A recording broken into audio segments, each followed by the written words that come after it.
You guys see my screen? Yes, bro. Yes, bro. Okay. All right. So when you look at the documentation, ArgoCD, these are tools that we are basically going to install in our Kubernetes cluster that will be able to help us to easily deploy applications into our Kubernetes cluster. It is a tool that we can use to easily deploy whether we have like manifest files or or Helm charts. And how it works is let's say we have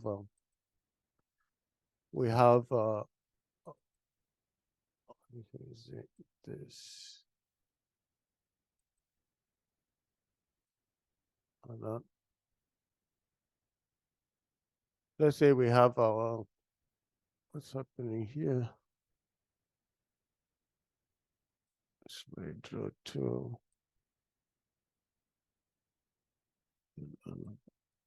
Okay. Let's say we have our repository. This is our GitHub repository right here.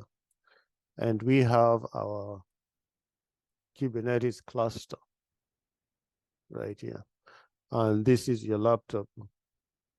So once you're doing development work, you're going to generally push your code into GitHub, right? Now, once you push your code into GitHub in a repository right here, so technically what has happened in the past is we push our code into GitHub, then we have a tool like our CI tool like Jenkins. So we have our Jenkins server or Jenkins pipeline right here that is going to clone this particular code, clone the code, either Jenkins or Git actions, clone the code. Then after build has been done, we have our build has been done, our artifact, an image has been created, pushed to the repository, either Docker Hub, but then we're going to deploy it into our Kubernetes cluster. So these are a cluster. So typically this is what has happened in the past. Now, once we are deployed into a Kubernetes cluster, once we have our image in our Kubernetes cluster right there, what has happened in the past is we do not have visibility, right? If an application is running in our cluster here, we do not, Jenkins as our CI tool, CI and CD tool, does not have visibility to see what is happening inside of our cluster here. Jenkins marks the job as complete, and it marks the job as success once it has deployed into the cluster. But the question is, when it marks this job as complete or success, what happens if the pods are not running?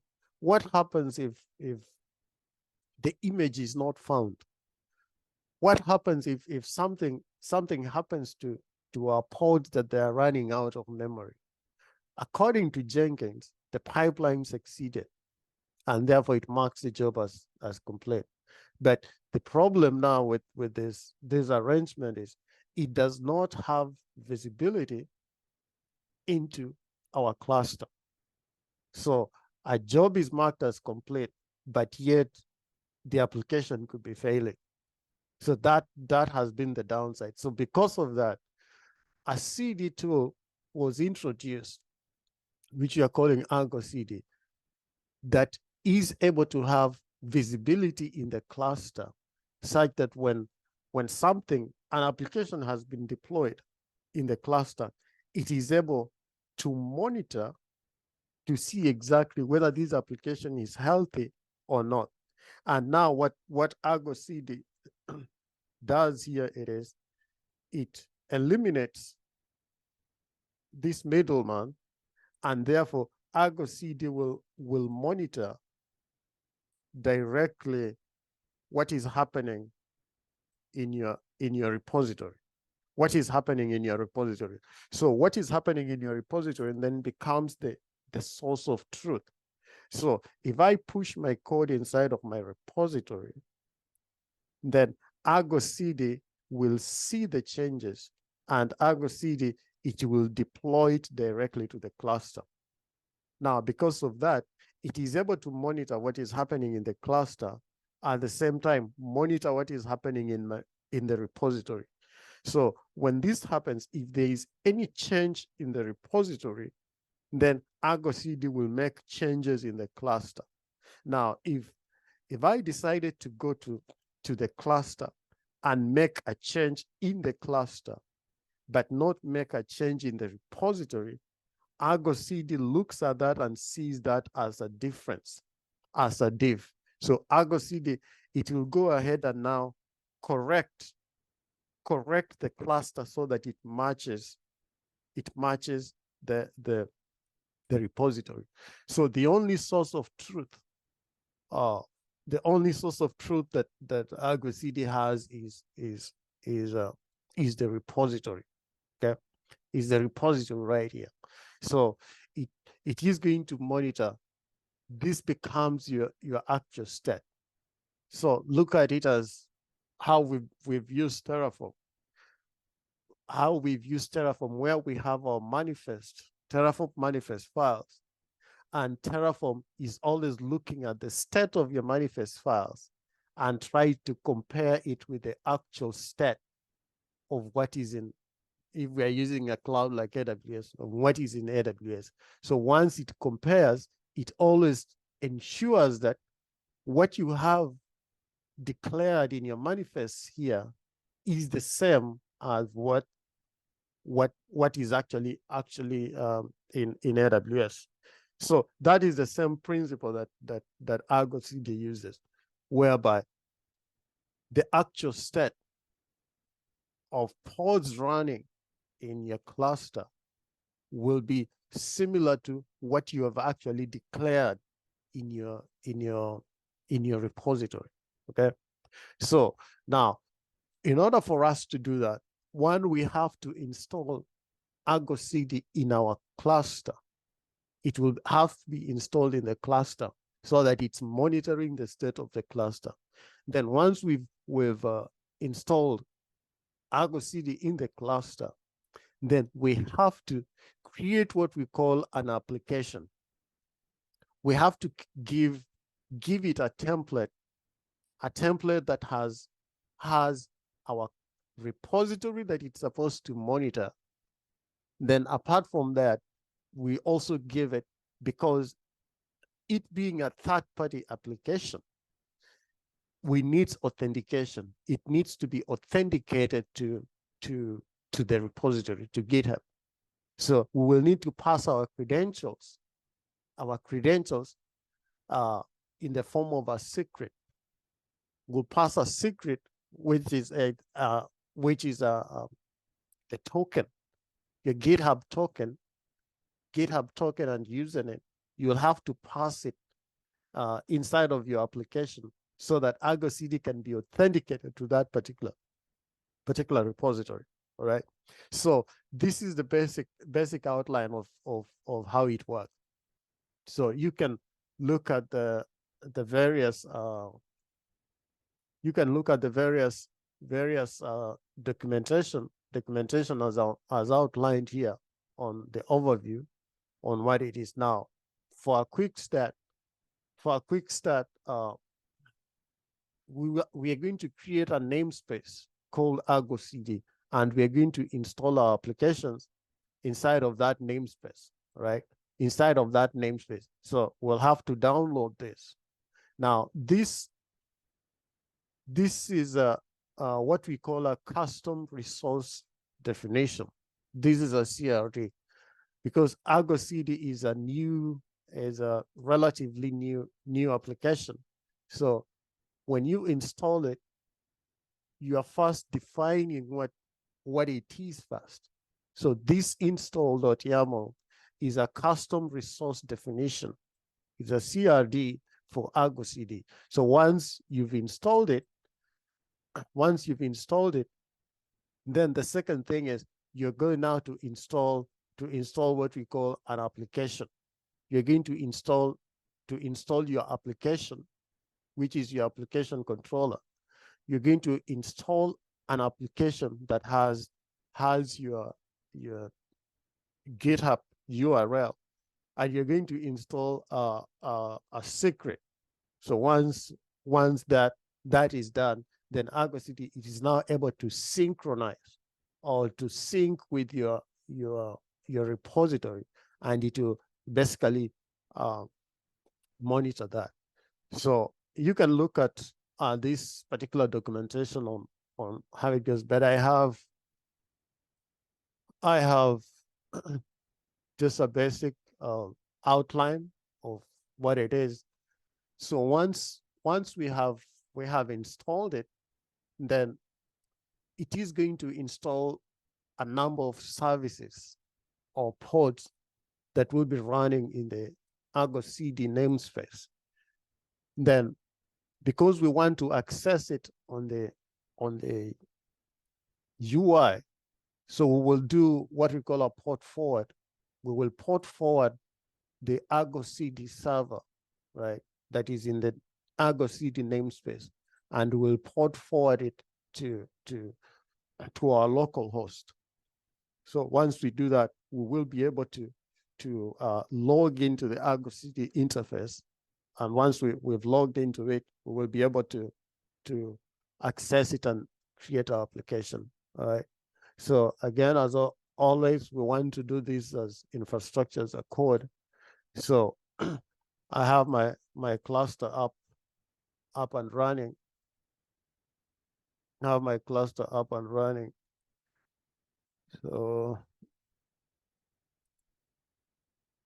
cluster is up and running. So let me do AWS EKS update.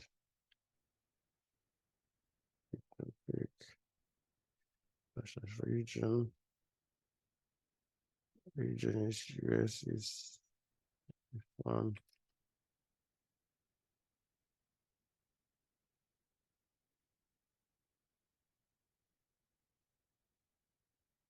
Yeah. Let's see.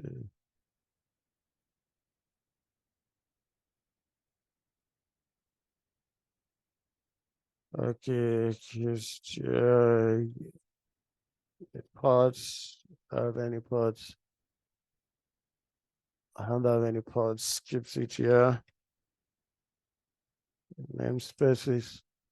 So I don't have any ArgoCD namespace. So now the first thing we're going to do again is create that particular namespace. But what I've done is I've prepared some Terraform code here, which makes it easier for us. So we will just walk through this code and see what we have. So obviously we have our providers, have our provider right here. Let's do that. So with this provider, we also want to set a kubectl provider. We have our AWS provider in the US region. Then we are setting up 3 providers because we're going to also use a Helm charts. We're going to deploy Helm charts into our cluster.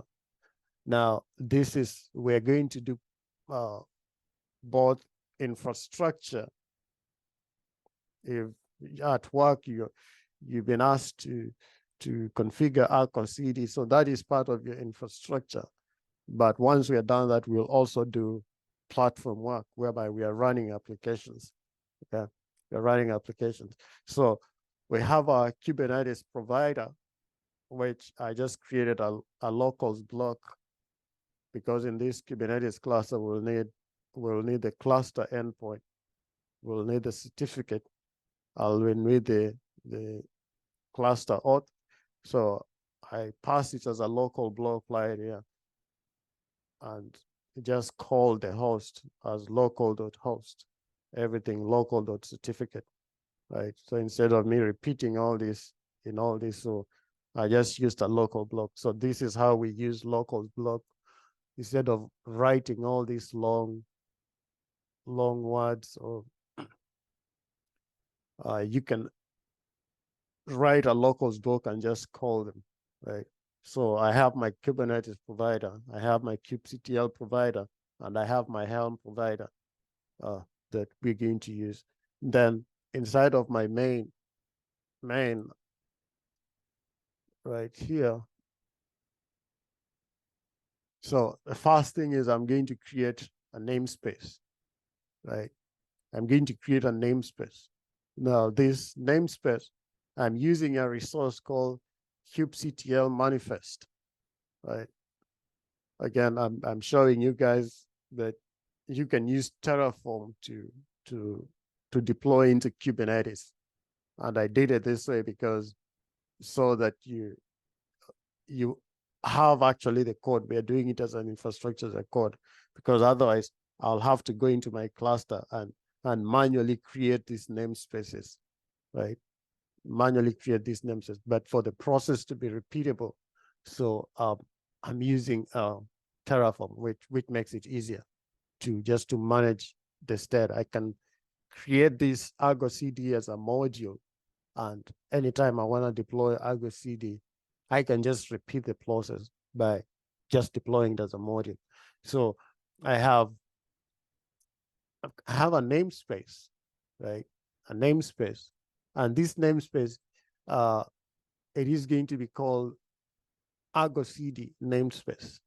But I've defined the manifest inside of a data, right? A data source, which is called kubectl file document.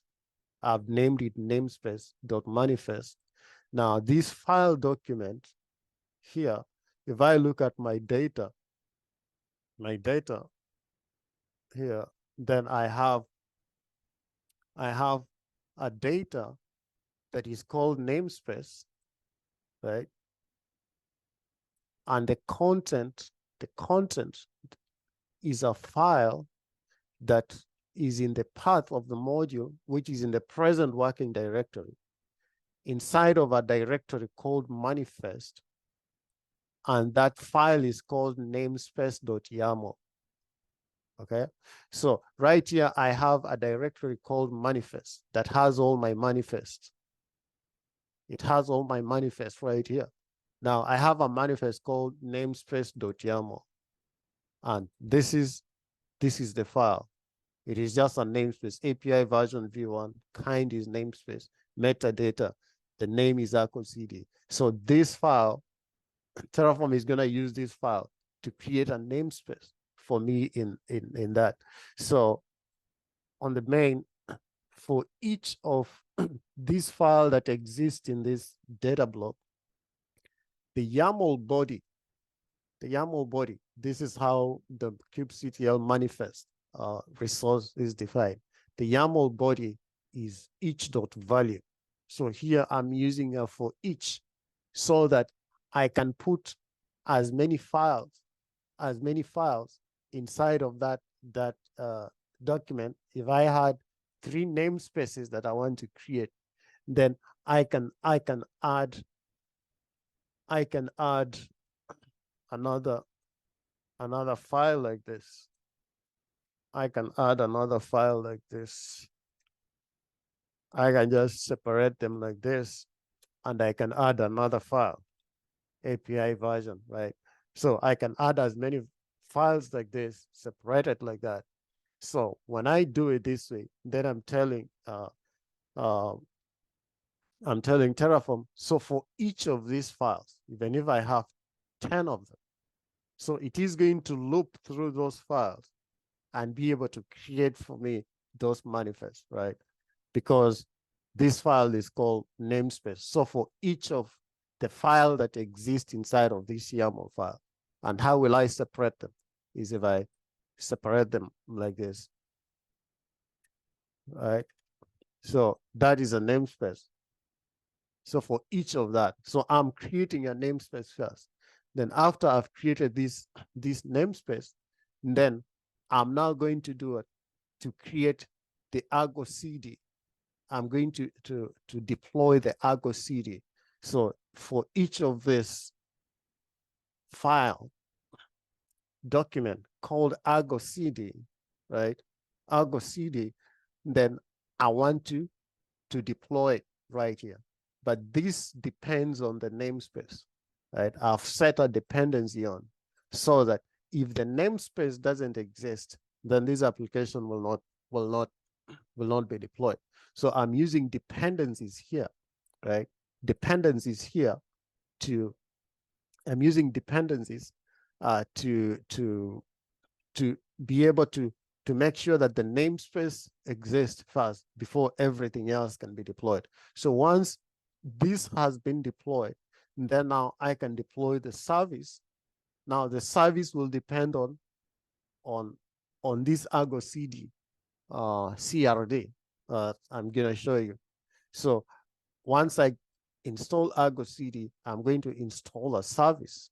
Once I install a service, I'm also gonna install now a repo secret, a secret for that particular repository that I have it as repos. And again, I'm gonna show you guys. So I have these two repositories that I'm going to deploy.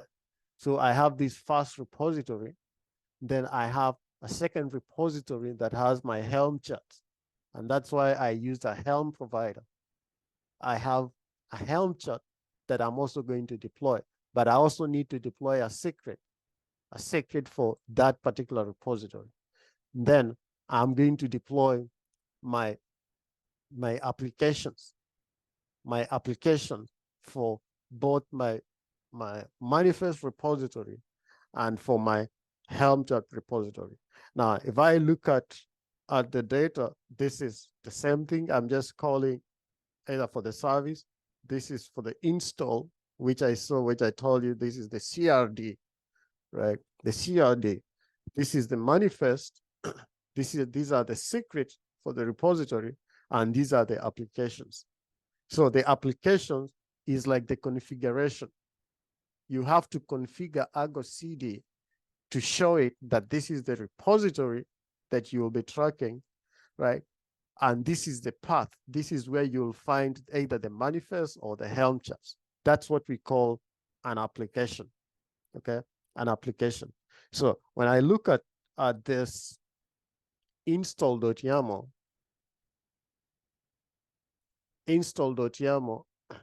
so this is what we call a custom resource definition, right? This is a custom resource definition, CRD. So this CRD, it is the definition for what ArgoCD is. Now, when you look at this is about maybe 3,000 lines of code, okay? This is about 3,000 lines of code, how they define that application. Oh, actually 6, 7, 8, 9, 10,000 lines of code. This is 10,000 lines of code for our CRA. And that's why when you look at the documentation, how they install it, you are basically just calling it directly from the repository like that as an install. It's a manifest as an install. But if you download it, then this is your install.yaml that you are downloading. 10,000 lines of code. It defines what ArgoCD is, what it does, the services that it uses. So all the definition of the application, ArgoCD application, is defined in this CRD. All right. So this is what installs ArgoCD. So once we've installed that ArgoCD, we've created our namespace. Okay. Why is it hanged up? It's gone. So we've created our namespace. We've created our install. Then we are also going to do it, create our application. So how does our application look like? So once it closes up, we're going to install our application. Now for our application, the kind is application. Then for your application, you can give it the name in terms of the metadata. Everything we are installing in the ArgoCD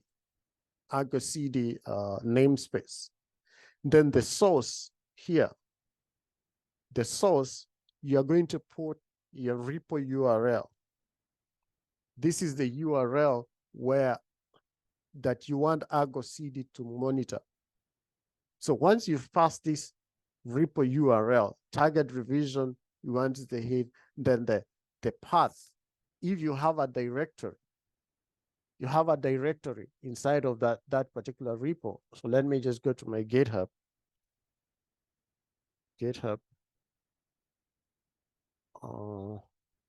That repository is ArgoCD test. ArgoCD test. It came. We're not seeing your screen, Prof. Yes, I'm gonna show it. So this is my. Can you see it now? Yes, Prof. Yes. All right. So this is my repository. My repository is called ArgoCD Bootcamp, right? Everything is inside of a directory called prod. I pushed it inside of the prod. If I go in the prod, I just have a YAML file right here. If I open the YAML file, I just have a deployment, one deployment with 5 replicas, and I'm just deploying this particular image, the latest. So it's just a simple basic deployment. So this is one of my repositories that I want this ArgoCD to monitor. So I can push any number of manifest files inside of this repository, and what ArgoCD will do is that it will just track it, and it will be tracking the changes that I'm making in these repositories and applying them to the cluster. All right. So that is one repository. Another repository, let me just move this out of the way. So this is one application that I'll be creating in the cluster. Now, the destination, it is the internal service of Kubernetes. It has a default internal service inside of Kubernetes. The namespace that I want it to create this application or run this application, it is going to be a namespace called my app, right? My app. Now, this sync policy, when you put these policy options, and I've passed the policy option as namespace equals to create namespace equals to true, it means that if this namespace that I want to deploy this application, if the namespace doesn't exist, then ArgoCD will create the namespace. It will create the namespace. But if the namespace exists, then it will just deploy that particular application inside of the namespace. But now we want to automatically sync it so that if the namespace doesn't exist, then it is going to create that particular namespace for you. All right. Then automate self-heal is true and prone is true. So self-heal, we are telling ArgoCD that it needs to self-heal in terms of if there is a pod or a deployment that let's say someone goes inside of the cluster and deletes a pod, right? Deletes a pod. So because now this is being deployed by ArgoCD, ArgoCD needs to self-heal. It needs to go and recreate that particular pod, right? It needs to recreate. And prune just means that if I added an application, if I added a pod inside of the cluster that is not I do not have a manifest for it inside of my repository, then ArgoCD needs to go and delete that pod. It needs to go and prune it out, because now the only source of truth of what is happening in my cluster needs to be the repository, needs to be a repository. So this is now how your configuration for the application. But after you've passed this configuration, how does ArgoCD now know? How does it get authenticated to your repository? So for it to be authenticated to your repository, you'll need to pass a secret. Okay, you'll need to pass a secret. Now, this again, the kind is secret. I'm passing it in the namespace ArgoCD repo, right? And this is a secret type is for the repository. And the strings here, it is type get. The URL, this is the URL for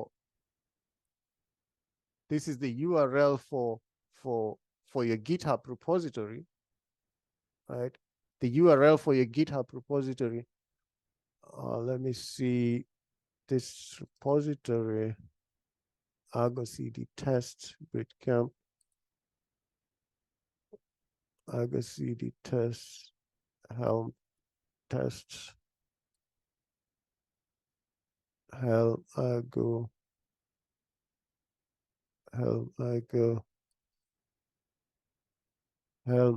tests.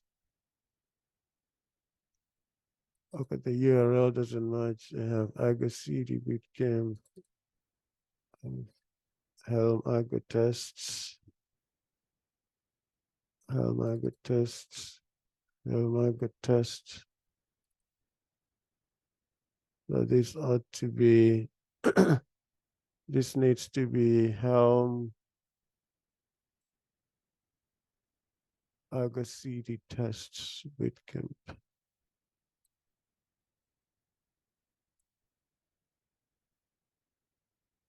Okay, let's see. Could be ArgoCD tests.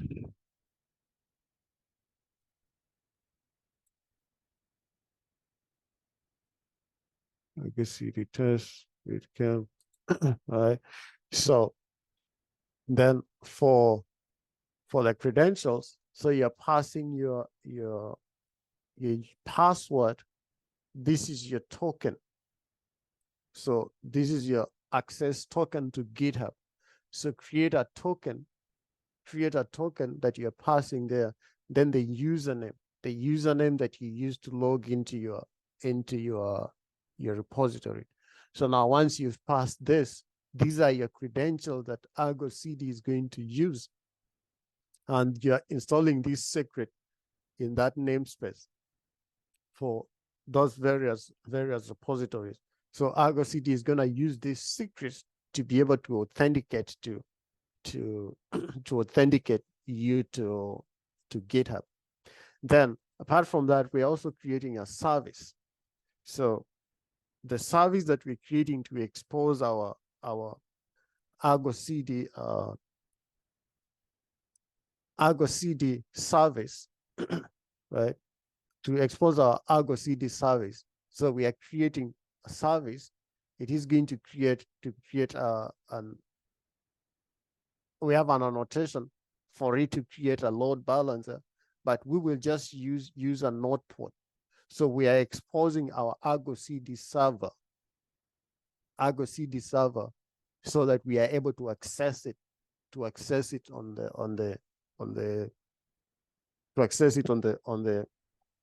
the browser when we do a port forward.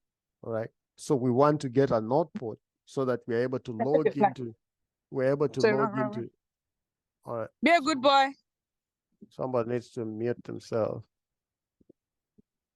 Yeah. All right. So we're going to create our service. So now with that said, let me go ahead and apply this to our cluster. Let me just close this for now. I'm supposed to be in 9 CD.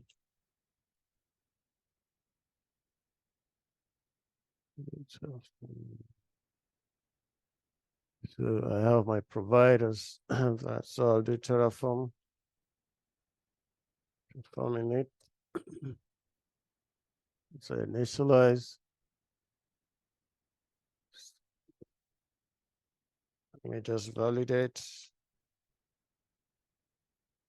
Validate. Let me plan.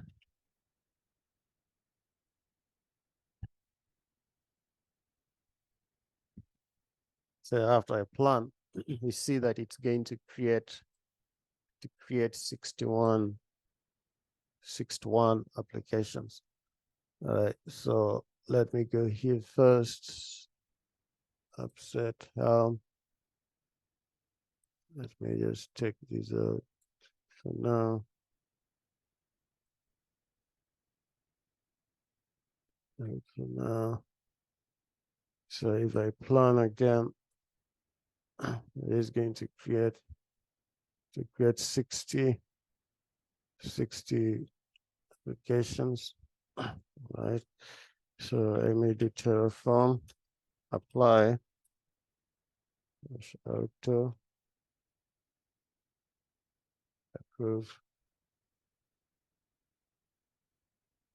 Oh, approve.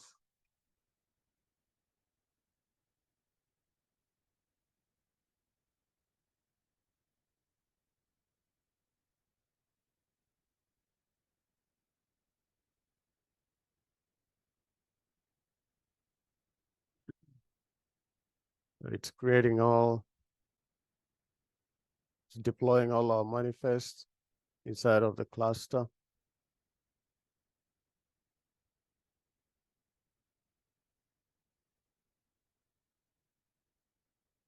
And my cluster is running. Now everything here is now being managed. It will be managed by Terraform.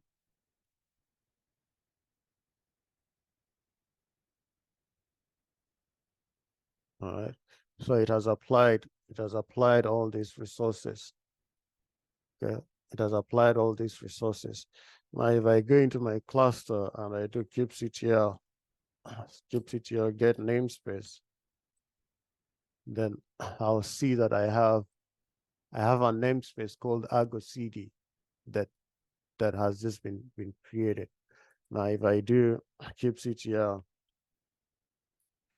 I want to get all in ArgoCD namespace. ArgoCD namespace. So this is what has been deployed inside of your ArgoCD namespace.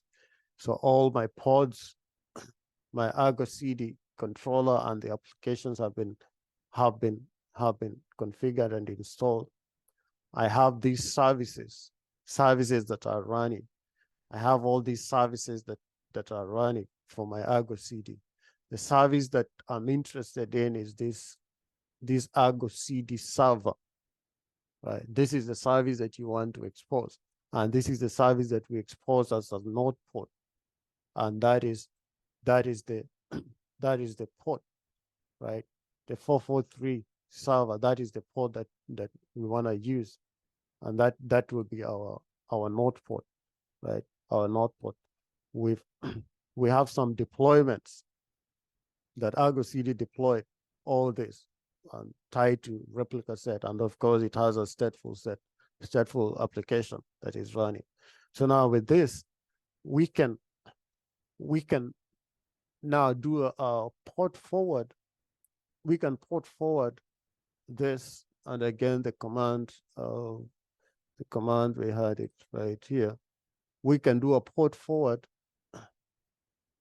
that server, but now we're going to use our node port. We're going to use our node port here, right? We're going to use our node port, which is 3100. So let me go and let me run this command, kubectl port forward. I'm gonna copy it, but let me just split my screen, my terminal rather. Once I split my terminal, I'm gonna do a port forward right here. Do a port forward, but I want to port forward that to port 3100. 3100. Okay, 3100. So I'm gonna port forward that server. So it is now forwarding that for me. So now if I use my local host on that port, it has been internally forwarded to where my application is running. So I'm gonna go to my local host, and I go to localhost, and I will use the node port, which is 3100, right? It is going to tell me that the connection is not private. I'll just advance. I'll proceed to localhost. Once I proceed, it now brings me to this page. This is now your ArgoCD UI, right? Your ArgoCD UI. Now, once you're here, the username is admin. But for the password, again, the documentation gives you the password. Now, how do we get the password? When you look at the documentation, once you log in, you run this command.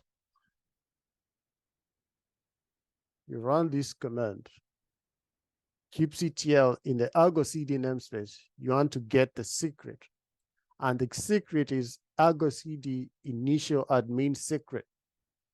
So you copy this command as it is, right? And you want to pipe it into base64, decode it, and echo it. So if I copy that command and I come down here and I run it, base64, right? It is going to output for me this. So this is your admin password. So I'm gonna copy this password, copy that password, then come to my ArgoCD UI, and that is my password. Okay. Once I sign in, now I will see that my ArgoCD has already been configured. This is the applications that I was creating. I created these two applications. One application, when I created this application, I had this application, right? This application called Argos in the ArgoCD namespace. And this application was called my Argo application, okay? My Argo application. So this is the application that I created.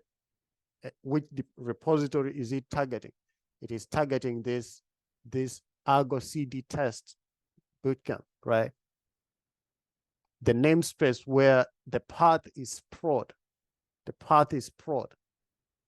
It is targeting, and the namespace that is created was called my app. This is where it is going to deploy those particular applications, and it is healthy, and it has synced with that particular repository.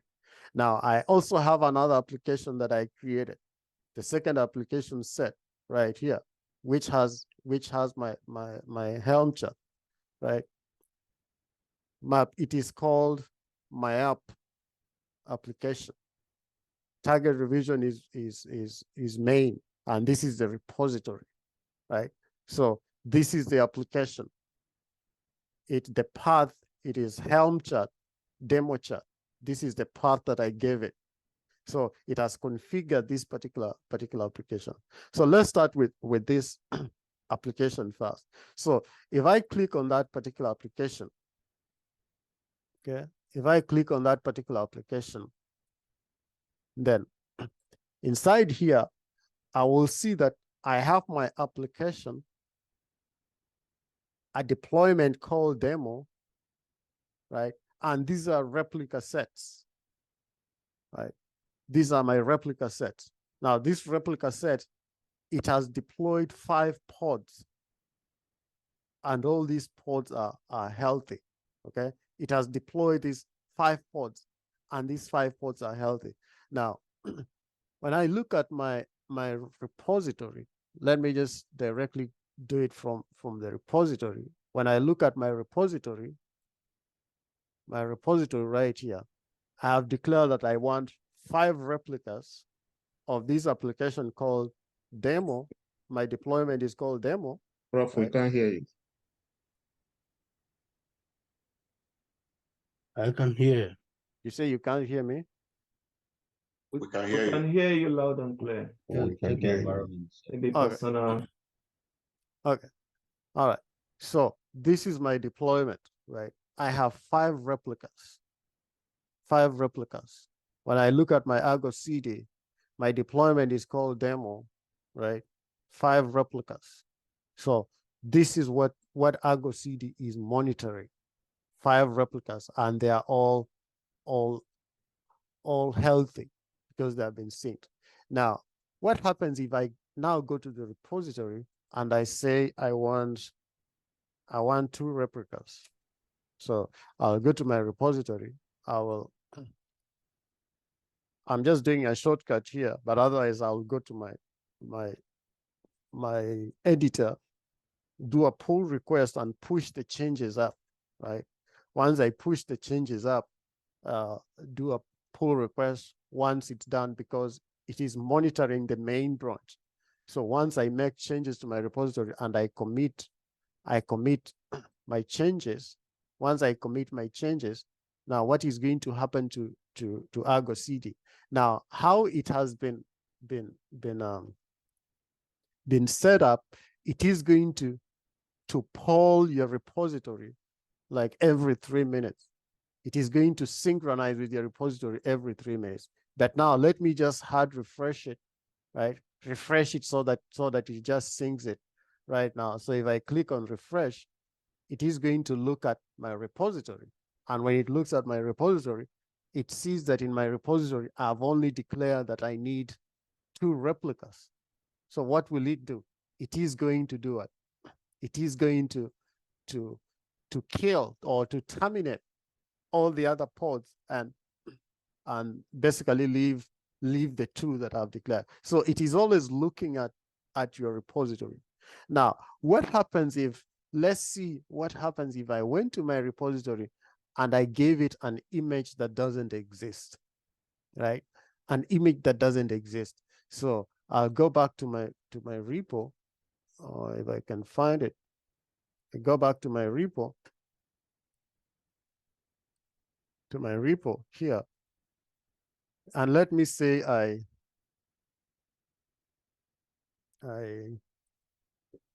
have a typo in my image, and I commit the changes. So I commit the changes. So how will ArgoCD handle that? So let me refresh, and let's say I want 5. Let me say I want 10 of this.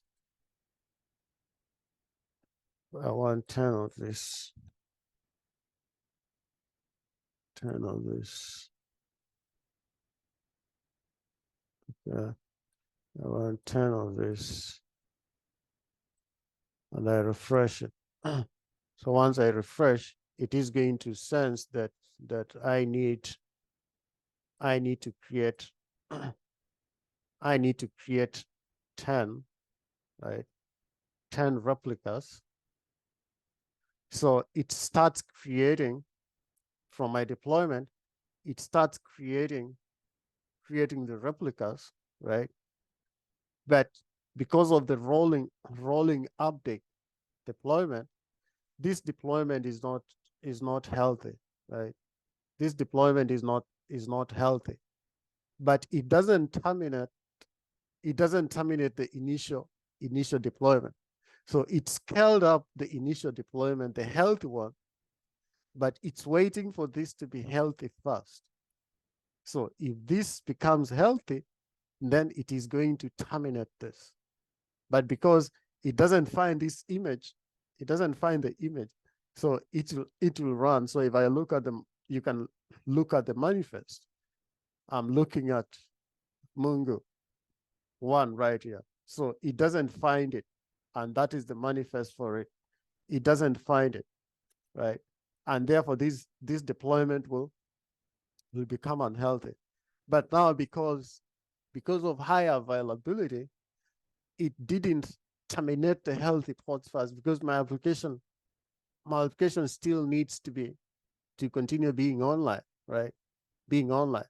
And when you look at it, because I have done a second revision, now the first revision is healthy, but this deployment is trying to create a second revision, right? This is the second revision, but this second revision is unhealthy.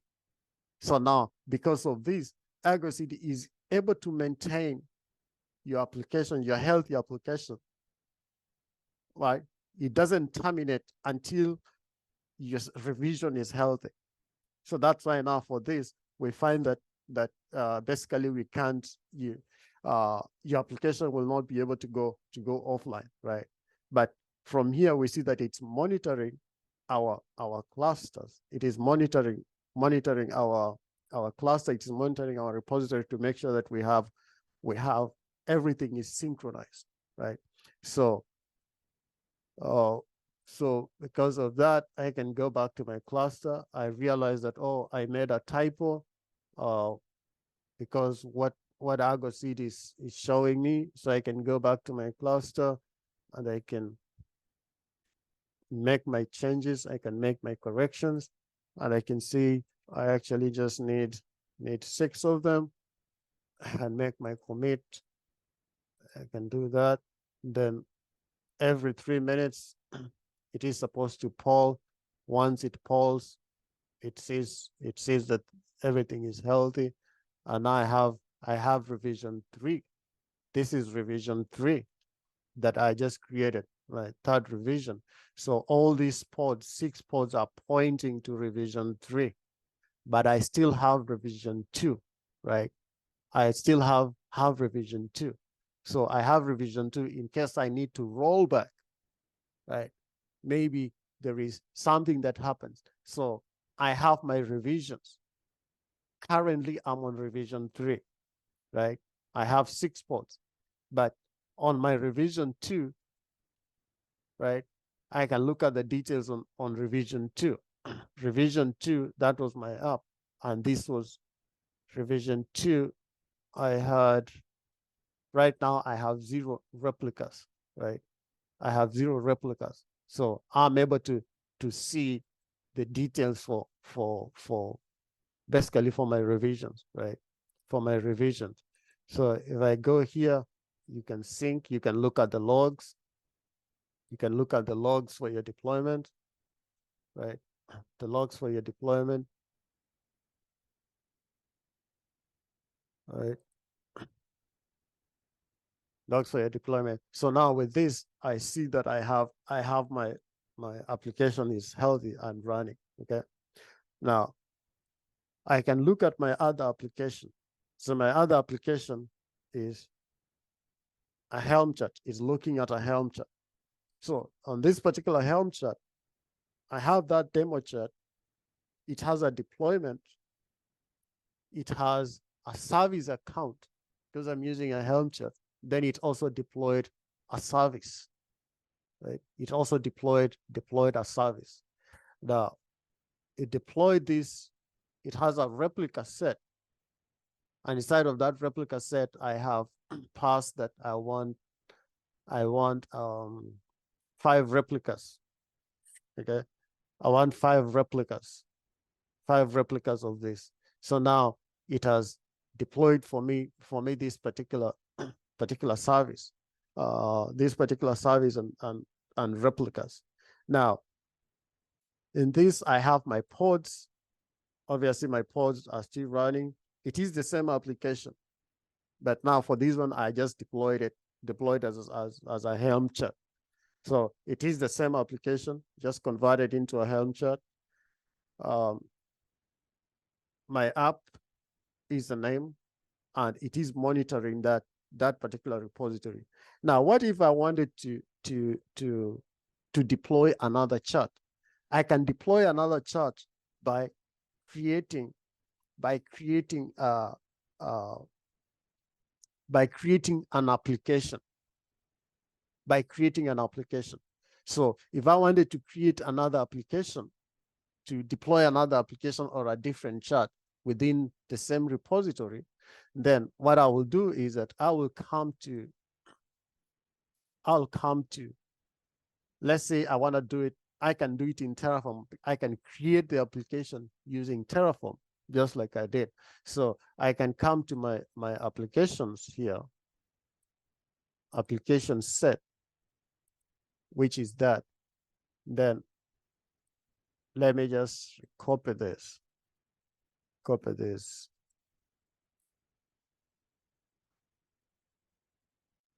Then what I'm gonna do is that I'm just gonna separate this manifest, and I'm gonna create another application. Now for this application, I'm gonna call it my app test. All right, my app test. So it is the same. Then I'm gonna deploy the same Helm chart. Or if I have a different Helm chart, like if I look at where is my repository, ArgoCD Bootcamp.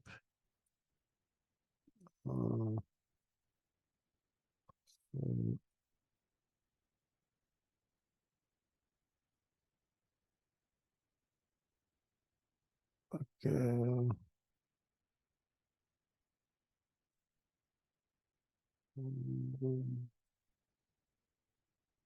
Let's see.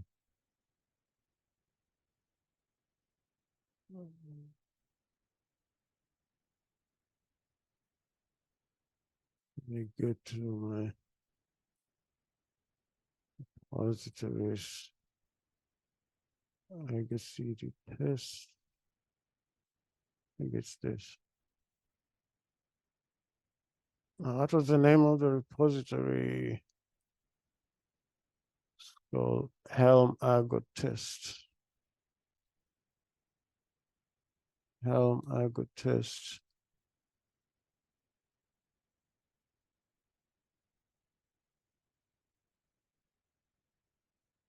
Okay, Helm Argo Test.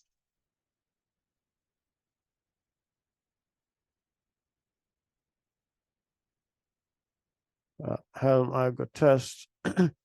So if I look inside of my Helm chart, I have two Helm charts here. So demo chart and demo chart 2. So let's say I want to deploy this demo chart 2. So what I can do is I can go here and I want to deploy demo chart 2. That's still the path. So this is my second application. Now on this, on this also, I can pass my values. Let's say I wanted multiple replicas. So I can override some values within the values file. right? I can override those values. So I say for this application, I want 10 replicas because I'm creating this application using Terraform. So I can override some of the values here, right? But now this is being managed now by Terraform. So if I'm overriding these values here, 10, then I'm going to do it. I'm going to go back here and just run Terraform apply so that I create that application, right? So that I create the application. Okay, error passing this. Unity plan. To data upset line 39. All right, what opens line 39? Service.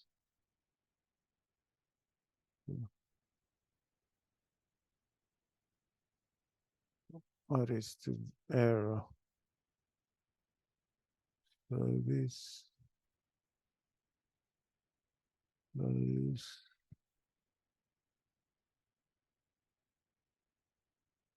Line 39 service. What's the error?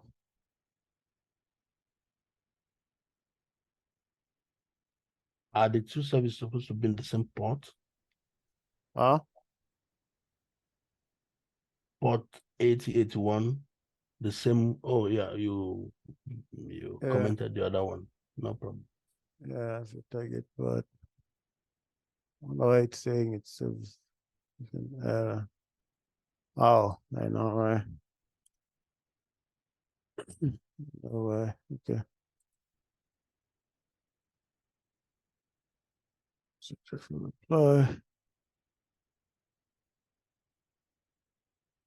Okay. So it has created for me that service. It has created for me that application. So if now I go to my application, I will see that I've just created my third application here. So this is the configuration for ArgoCD.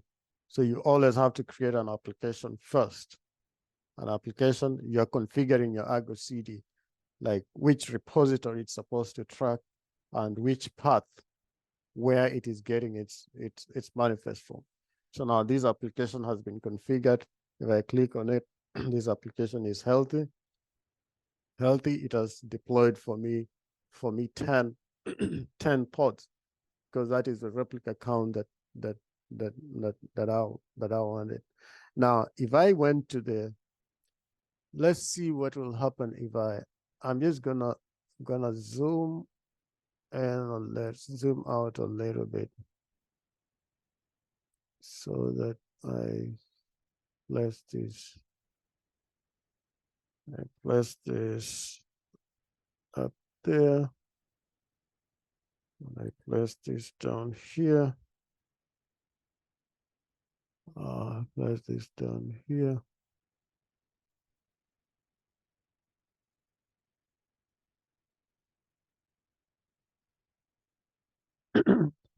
It's gonna zoom in a little bit.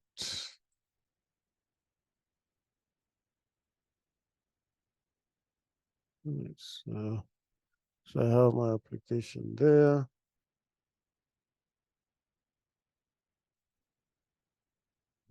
And I have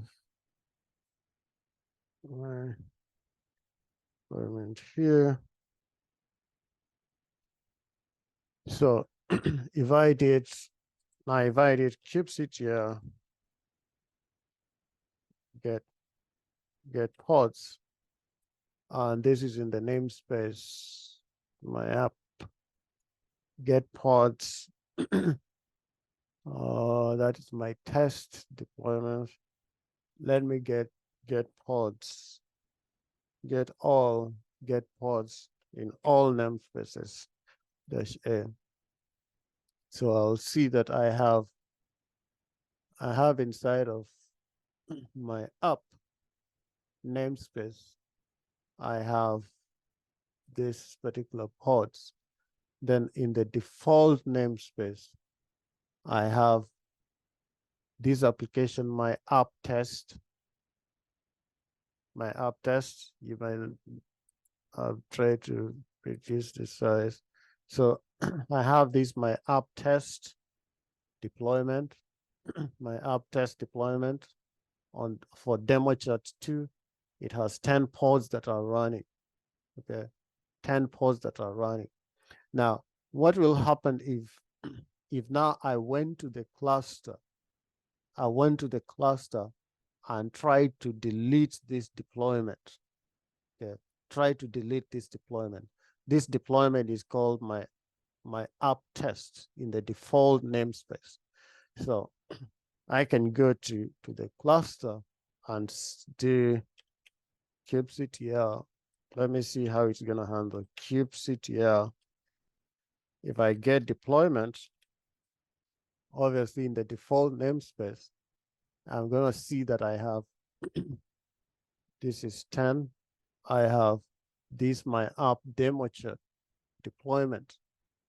Oh, my app test demo chat 2 deployment that has 10 replicas.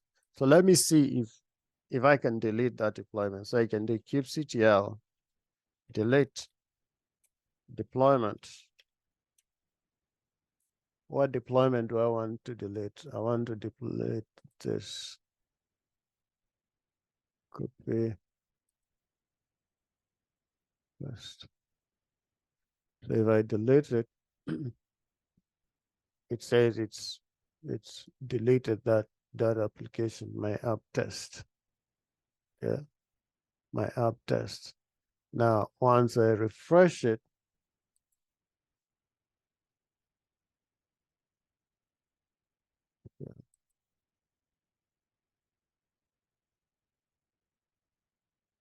okay, this sync. Oh, it's not refreshing. Sync.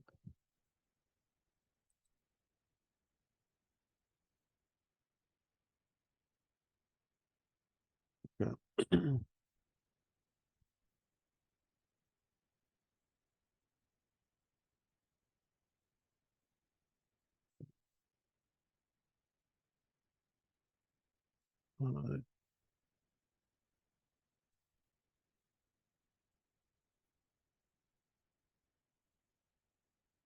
And I get stuck.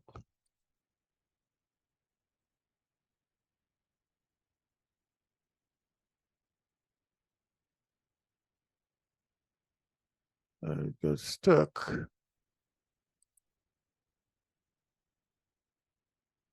Okay. Let me do it again. Let me do it again. Let me do it one more time.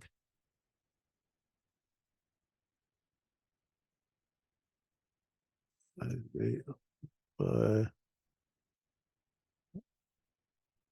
limited deployment.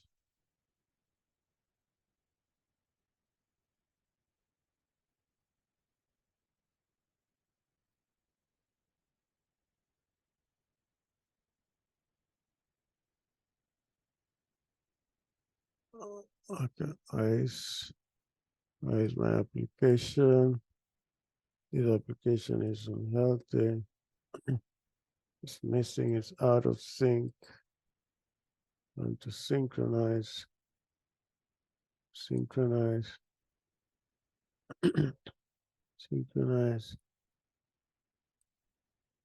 Yeah, so supposed to synchronize it. So when I delete it, okay, let me try and get deployments again. kubectl get deployment.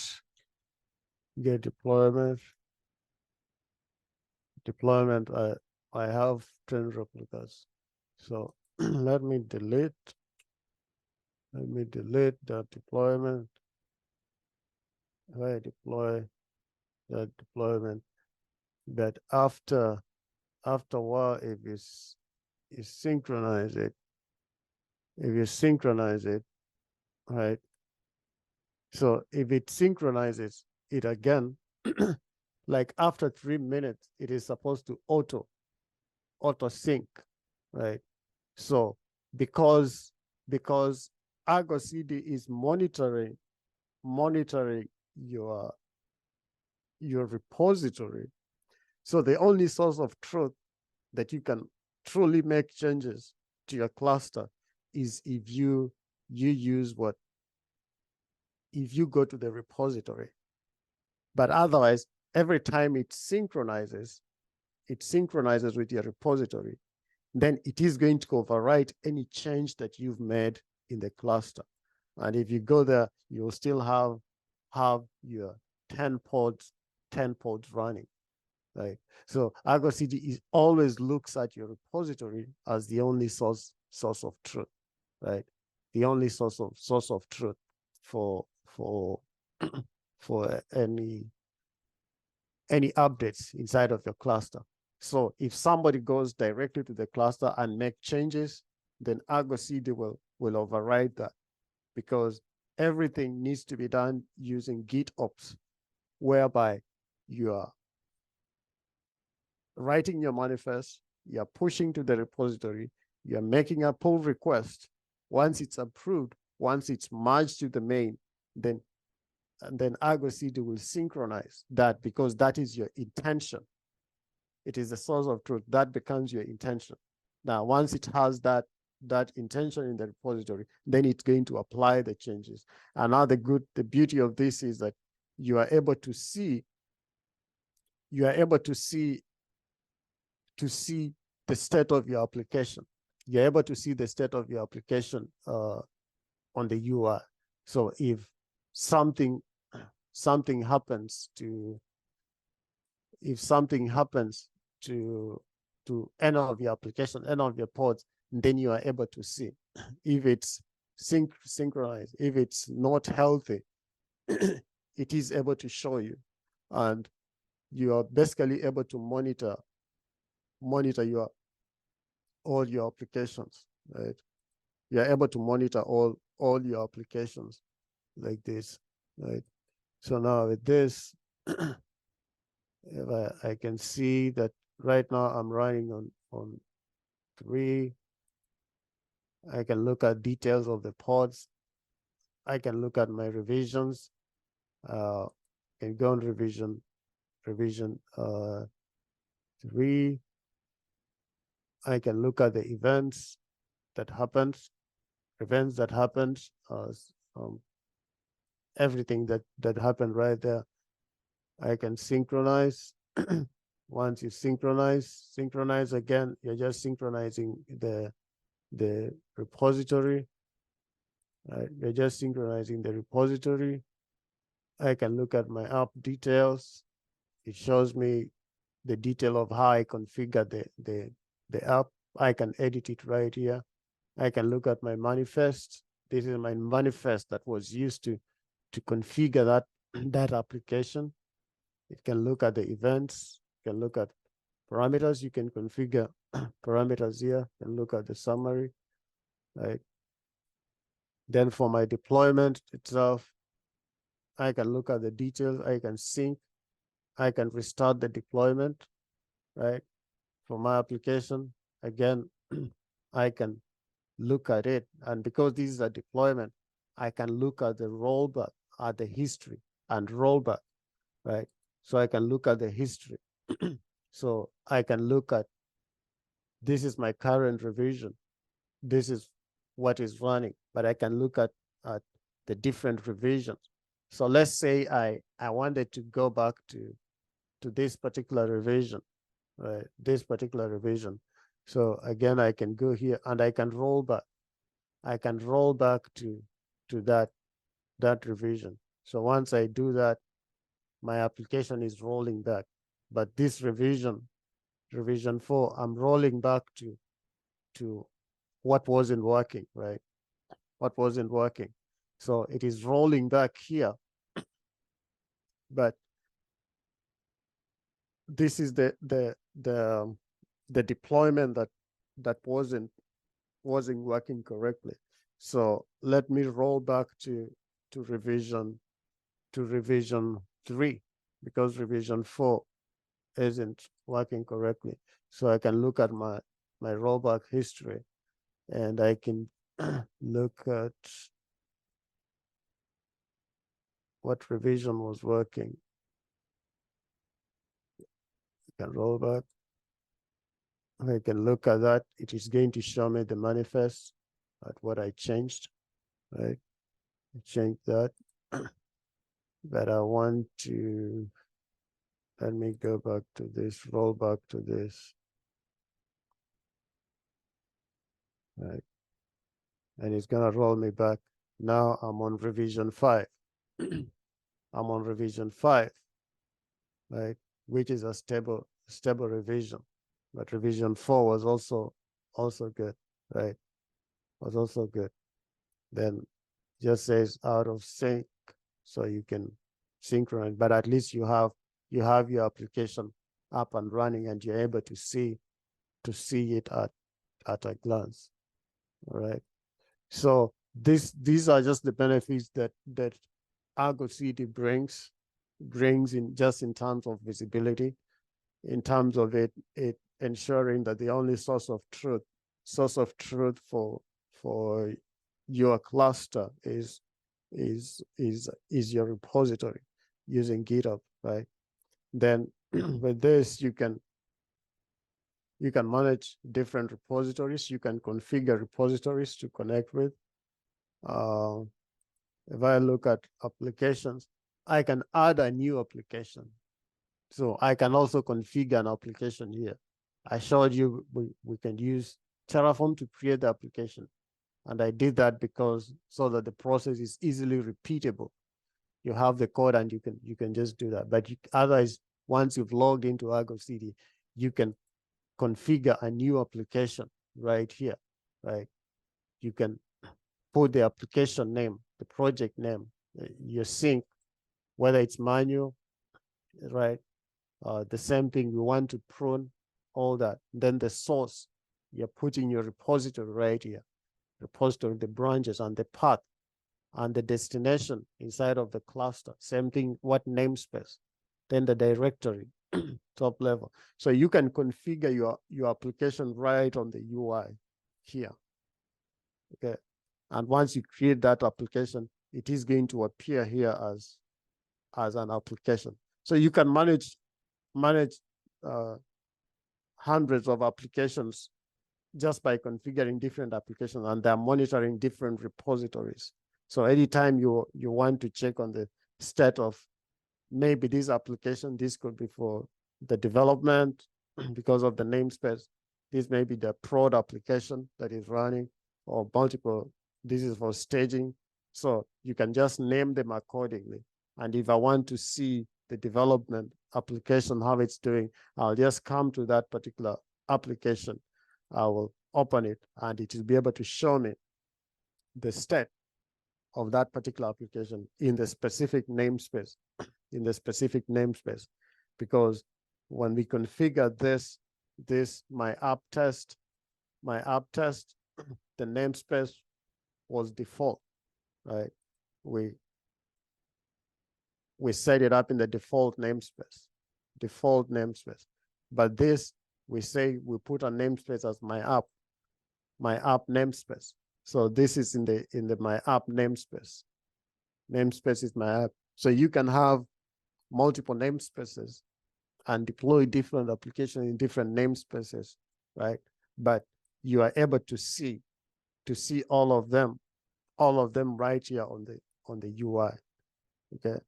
On the UI. So it will show you 10 items per page. So you can put up to 10 applications per page here, but you can also just change how many applications you want to see per page, right? Then once you have this, you can either sync all applications. You can sync all applications just by selecting. You can synchronize all applications, so they will all be synchronized to the repositories. They'll all be synchronized to the repositories. They have now all been synchronized to the repositories, or you can individually select select select an application and synchronize it. Okay. All right. Any questions about this? Yes, Prof. Yes. Good Go. morning. Morning. Yeah, based on your explanation here, does that mean that the CI aspect of it will be done prior to the application being merged to the main branch? Okay. When you say the CI part, I mean the continuous integration part. yes. So what I, if you followed what I said, is if you're still using Jenkins as your CI tool, then you can still do that. But what ArgoCD does, it's because if the endpoint is for you to do a deployment into a cluster, but you want visibility into it, right? Then what we are saying is that ArgoCD gives you that visibility by monitoring your repository. So let's say if you are using Jenkins for your CI. So after Jenkins has run the pipelines, and let's say it runs the pipeline on the development branch. So if the pipeline passes before the code is merged into the main, because once the code is merged into the main, that is production ready code. So any code that is merged into the main, it means that it is ready for production. So the code in the main, because it's ready for production, then ArgoCD will pick it up. Okay. Pick it up and deploy to the cluster. So that it just gives you visibility. It just shows you exactly what is going on in the health of the cluster. The downside of what we had been doing before is we're using Jenkins. Once it deploys in the cluster, we don't know what happened to the cluster because Jenkins doesn't know, right? It just marks the job as passed, as succeeded. The build is a success, but is the application actually running, right? So this is the visibility that ArgoCD bring, because now you can see exactly if a pod is unhealthy, it will show you. All right. Thank you, Prof. All right, Ola. Yeah, good morning, sir. Thank you for the class. My question is about the versioning. Because I noticed that I don't know, maybe because we were not using versioning in the GitHub repo, maybe that's why it gets a little bit confusing. Because you were rolling back here, but the GitHub repo is still the same version. So how do you kind of like know which version you're using? I don't know if you understand. Yeah, and again, I think you're confusing the concept. This is not versioning. When you do deployments, we have what we call revisions history.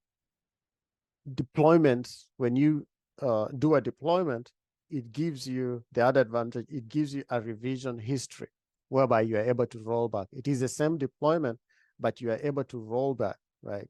You're able to roll back. So because this is being done in ArgoCD,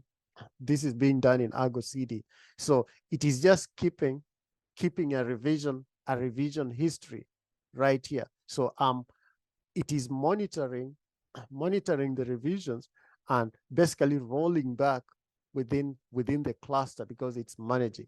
But if I go and sync, right? If now I go and sync, and let's say this revision here, this revision here was the whole reason why we do rollback is especially if a revision has failed. If revision 5, my current revision, if it has failed, then I can roll back to what was working, right? I can roll back to 4. But now if I change the number of replicas, and let's say my current revision is 5, and on my repository it is 5, right? But my previous revision I had 10. My previous revision was I had 10, but in my repository it is showing 5. Then what ArgoCD will show you it is that this revision will be out of sync, right? It will show you here out of sync. Why? Because the number of replicas on this revision is not the same as the number of replicas in the repo, right? It will show you that it's out of sync, and it will give you an option whether we want to synchronize that or not.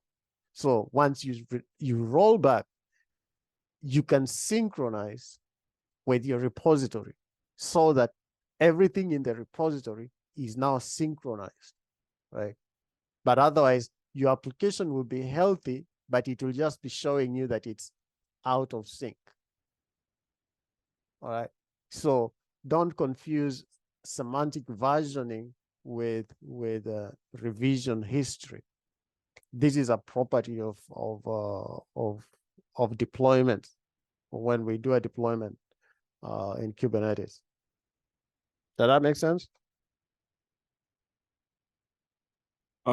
Yes, sir. But I'm just wondering because I believe for this ArgoCD to go out of sync with our repo, that means there are changes in the repo or some so if there are changes in the repo that brought about the changes in the ArgoCD, then that makes the production, I mean, because this is going to be a production environment, right? So yes, that makes that changes in the repo, that would be a new version. Okay, right? So remember, I'm not making changes right now when I'm rolling back. I'm not making changes in the repo. I'm rolling back in ArgoCD here, right? Because I did it as a deployment, so it keeps a revision history. Okay. Right? So I'm doing my revisions in ArgoCD. I'm not going to the repository. But if I go to the repository, then ArgoCD will sync that. Everything will be synced to the repository. If I do it here, it will show that it is out of sync with the repository. Okay. Right. Thank you. But once you play around with it or you read through the documentation, it will make more sense. All right. Sylvester? Thank you, Prof. It looks so interesting. My question is, what is an alternative? What is an alternative to this ArgoCD one? And then, does it give any information about deployment in a container inside those pods, or does the display end in the pod? I'm going to ask again. Information. Assuming you have a container in the pod, does it give information about that? And lastly, does it have its own like storage, or does it use the storage of the Kubernetes cluster? Okay, remember for the different revisions. Remember, we deployed ArgoCD inside of as an object in the cluster, right? We deployed it inside of the cluster. So whatever storage that you've configured for the cluster, that is the same storage. But if you notice, okay, before I show you the cluster, it is showing you the events, right? Showing you the events on what happened. It created containers. It's showing you the events. It's showing you the logs of basically what happened. So you can view logs, you can view events of that particular pod, right? Of that particular pod. Now, if I go to my cluster and I do kubectl get pods in ArgoCD namespace, right? Or let me get all. I just put get all in the ArgoCD namespace. Then again, you will see here that it has this pod running, right? It has these services running. It has these deployments, right? It has replica sets, but the most important, it has a stateful set for the for the controller. So it has a stateful set application also deployed with it, so to persist the data for the ArgoCD. But all this has been deployed within the cluster. So ultimately, it is depending on the storage of the cluster, though it has deployed this stateful set to persist data for the ArgoCD application, right? So in terms of, you asked in terms of of storage, yes, it has a stateful set deployed, but ultimately everything depends on the storage of the cluster. If the cluster does not have enough resources, this application will not be created, right? It will not be installed, because ultimately it depends on the persistence of the cluster storage to do that. In terms of interesting. Yes, in terms of visibility, again, as I've said, it's basically showing you the pods, showing you the pods and the state of the pods, how long the pods have been running, and what is their state. Are they healthy or unhealthy? And which revision are these pods running? Are they tied to which replica set? If you wanted to know information about a replica set, again, you can just come here. It will show you that this is the replica set, the revision history. It will show you everything about that replica set. You can look at the logs and the events. If you want to look at the the deployment itself, again, you can come here. Gives you the manifest of the deployment. This is how it was deployed, right? And the good thing is that you can quickly do a patch. You can quickly edit. If you wanted to edit, you can again come to that specific application and edit here. If you wanted to change the strategy, all right, rolling update, wanted to do recreate, you can easily make a quick fix right here in the application, right? You can make edits here, and this is your your application, how you configured your application. So your application manages your deployment, which manages the replica sets, which manages that. Now, if you go to others like this that have demo charts, then for Helm charts, it's going to deploy a service account, going to deploy a service. If you look at the service account, that is the service account that it created, right? If you look at the service that it created a service for us of type node port. We can look at it. You can look at the manifest, the ports that are being exposed, right? So it basically just shows you that. Now for that service, it created an endpoint. So everything, it basically shows you, and these are the endpoints, because we have 10 pods. So we have 10 endpoints that are created, and these are the addresses of your pods, right? These are the addresses of your pods, the name, the UID, the node name, right? And the IP address of the pod. So you can see everything right there on the UI, right? Wow, interesting.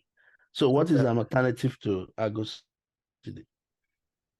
Okay, so I don't know if there's another alternative, because this is a new tool that has just come up. So we are saying what is an alternative to Jenkins, or what is an alternative to other CI tools or CD tools. So an alternative to that is ArgoCD, right? But you can do a little bit more research. We have other CD tools out there that you can also use, but the most popular one, especially when working with Kubernetes to extend the functionality and to bring visibility, is ArgoCD. All right, Lois. Thank you very much, Prof, for the class. I just hope my question is not redundant. So I know you said it's a CD tool, which is continuous deployment or continuous delivery. So from what while you're teaching, what I understood, we deployed these pods or applications without the ArgoCD itself. So this means that, I'm trying to explain what I understand. So this means that the CD part of this tool is after deployment, where it starts, and after deployment and syncing up with your Git repo, it starts to monitor, and then if it notices any change in that repo, it will inform you in regards to the sync, letting you know it's not in sync, and then you can decide to sync it up, or it's also possible to do that automatically, where it just automatically syncs up. Correct? Yes, so it just automatically syncs up. As I said, let me do this. Let me say this. Let me call my app. So let me go to my repository. My repository.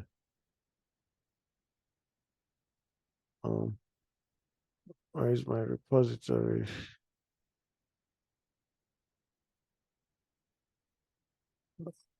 Okay, let me just go to my repository. Repository was ArgoCD bootcamp.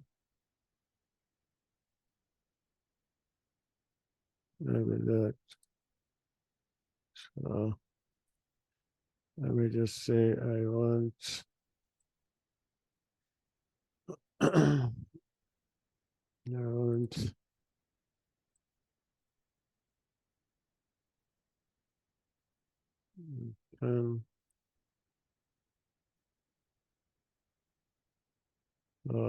I'll just leave it there. Very good.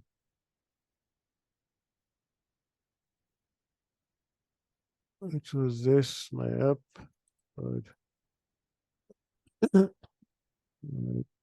So I think it takes maybe 2 or 3 minutes to synchronize. All right. So we'll watch it on. Okay, while we're waiting for that, please. So I noticed that you also have the terminal left open where you have the handling connection. So, and that is actually for our Argo server, correct? Yes. So this is the server. Yeah, and you have that terminal box that's having the handling connection. I think it's your Git bash. So if you close that automatically shuts this whole thing down, correct? Yes, because I've done a port forwarding.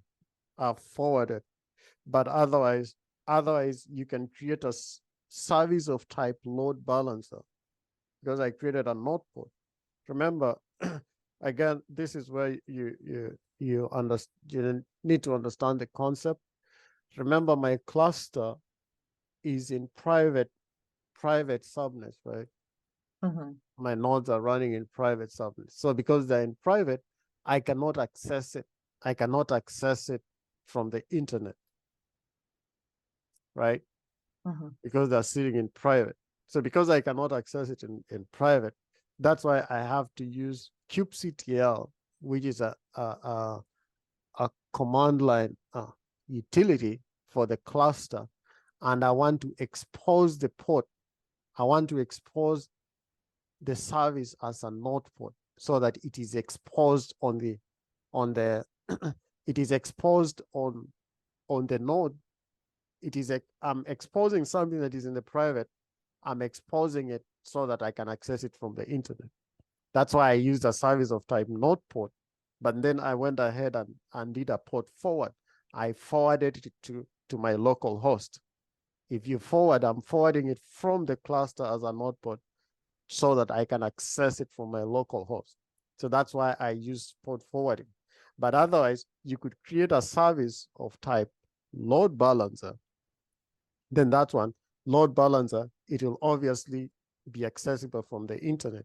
Then you can just use the DNS of the load balancer. Then obviously you'll have to either put a path or the port where your Argo server is running. So now once you put because the load balancer, it will target the entire application, but we have multiple ports that are running in there. But now if I put the specific port where my Argo server is running, then I'm able just to access that Argo server and I'm able to see it like this. But if you read through the documentation, it again tells you exactly what you need to do. But this is just now working with Kubernetes, how you expose services. You just need to get to the Argo server. And to get it through it, you can just find out which port is being exposed on the service and just forward that port to your local host. Okay, that makes sense. Thank you. Then one more question. So I saw that you were able to edit the manifest file from here, from the Argo dashboard. So once you do that, it will also inform you that you're not synced up with no changes made in your Git repo. So it also informs you that it's not synced up with your Git, correct? Yes. Okay, so that's not useful then. Okay, thank you. So no, it is useful because it will always, as we said, the only source of truth has to be GitHub, right? Has to be GitHub. So, but if I make an edit here, it is going to show me that there is something that is out of sync. So I need to find out what it is. So if I made an edit here, it is just letting me know that your state is out of sync. So then what I need to do is go to GitHub and make my changes there, right? Make my changes there so that it will always sync that, because it follows what we call the GitOps principle, whereby you have to create your resources in GitHub. Then you have to do a pull request. Once the pull request is approved, once it's merged, then that is the call that it is looking at. But if you go to your cluster and make changes, like I can go to my cluster and do an edit. If I just go to my cluster and do an edit on application in the cluster, it will look at that as a drift that is not intended to be there. So it will try to revert because it's only sensing, right? It's only sensing what is happening to that. So like right now, it just showed that there's something out of sync. So it's looking at the cluster out of sync. Okay. All right, Andre. Thank you, Prof. Once again, thank you again for the class. Okay, so the way I'm thinking about the ArgoCD is a little bit different from what everyone is saying right now. So why are we using Argo? Okay, let me put it this way. With what I'm seeing here, with what ArgoCD is showing me here, it's showing me the display of what is happening in my Kubernetes cluster, my applications. Why am I using this when I could use Prometheus as well as Grafana for including monitoring, because I'm seeing what it's doing. It's also monitoring, checking the health status of my applications. Grafana does that. Why are we using this? Or why am I doing an extra charge? Again, Andre, you have to remember again what the concept or the idea is. This is a CD tool. Prometheus and Grafana are monitoring tools. This is a CD that does deployments. Okay, it does continuous delivery. It is doing your deployment. It is the tool that is actually deploying your application in the cluster, right? Oh, I'm not going to the cluster to run kubectl, apply, or deploy. All I have to do is I push my manifest in GitHub. Then as I push my manifest in GitHub, what will it do? It goes ahead and takes it and applies it to the cluster. And apart from applying it, it is telling me the state or the status of how that application is doing. So this is a CD tool. It is not just a monitoring tool. It is doing your actual deployment. And it is looking at the source of truth, which is your repo, and it compares that with the cluster. If there is a difference, it modifies. It makes sure that what is in your repo is what is existing in your cluster. Yeah. okay. Yeah. Thank you, Prof. Yeah. Is there a disadvantage for this tool? Everything has a disadvantage and advantage, correct? Yes, it does. And again, if you just go through the documentation, you will see like the benefits that it brings. I think it has more advantages than disadvantages, just because of when you're working with Kubernetes, sometimes because we don't see what is happening in containers, we don't see. So at least you want a tool that can show you exactly what is happening, and always having that graphical, that visual aspect of what is actually in your cluster. Sometimes it does always help, or it does always make make sense, as opposed to you not knowing what you do, you relying on commands, right? As opposed to you relying on commands like, I want to know what is happening in my cluster, how many pods are running.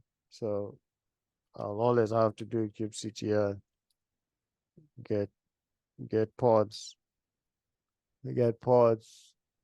and then maybe all pods in all namespaces, then trying to find out which pod is running, which pod is not running, which pod is out of sync.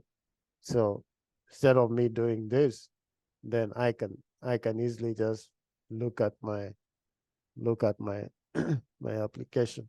Sure. Look at it from there. All right, Kate. Okay.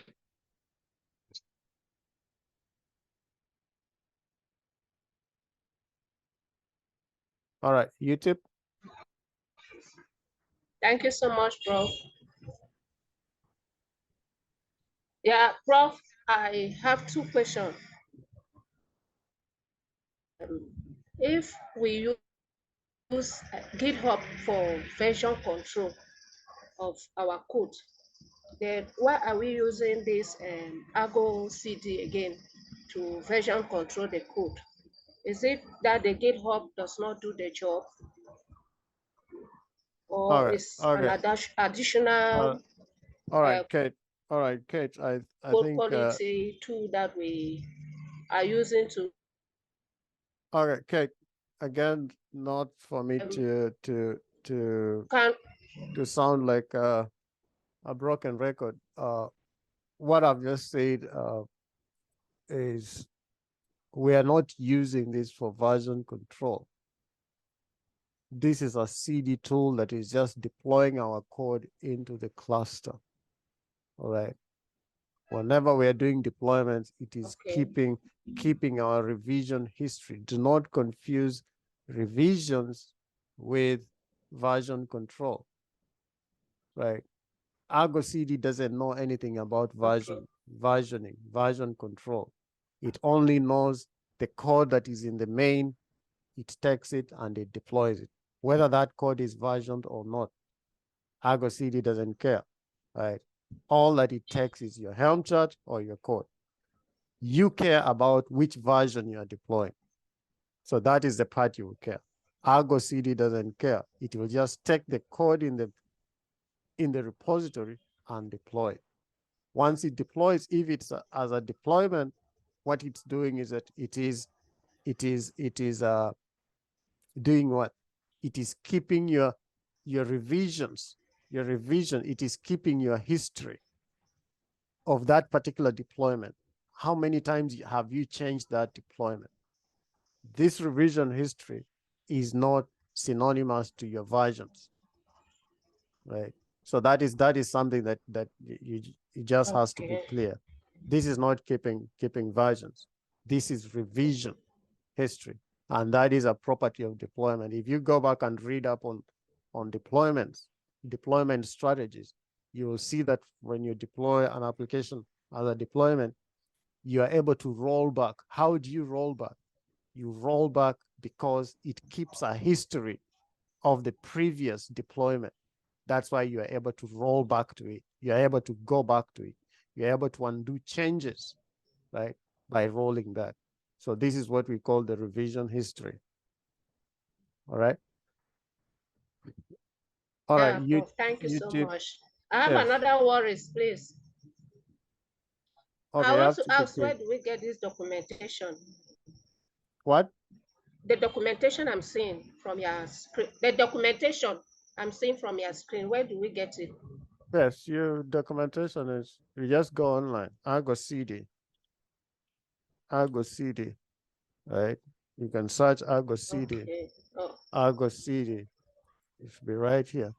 It gives Okay. you all the documentation of how to implement it, how to configure it, understanding the basic core concepts, overview, getting started, right? When you getting started, right here, how the architecture, the features, understanding the basics from a beginner friendly containers. It will show you core concepts of getting started. This is the process that we went through. I use Terraform, but you can use this. I converted all this into Terraform so that the process is easily repeatable. But otherwise, you'll have your cluster. Then just follow this. Go and run this command, create the namespace, and run this command to install ArgoCD. Once you've done that, you can download the ArgoCD CLI if you want to use the CLI. But this is the command that you use to get, now if you want to create the load balancer type so that you access ArgoCD, this is what you can do. But I use port forwarding. And because I use node port, I replace that port with my node port, and you can access it by the local host like this, right? Local host like that. You can either use the ArgoCD CLI to get the admin password like that, or there is, you can set, or the command that I'll give you guys, that you can go into the namespace. You can go into the namespace, the ArgoCD, and get the secret. This secret will be called ArgoCD initial admin secret. If you go on the in the namespace and get secret in ArgoCD namespace, you will see it there. So if I do kubectl, kubectl, I do kubectl,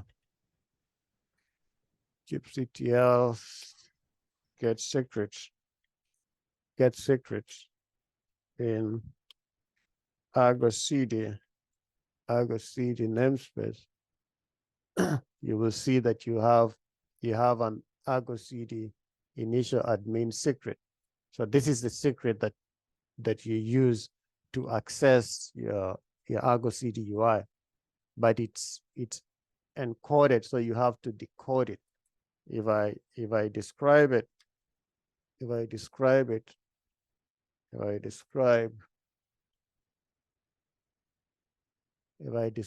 that secret, describe the secret, but the secret is called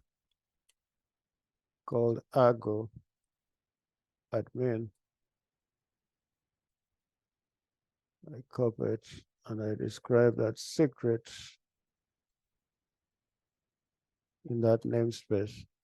Then it is going to show you that this is it, and the password is 16 bytes. Because it's a password, it doesn't show you. Right? I can get its manifest. I can say get secret.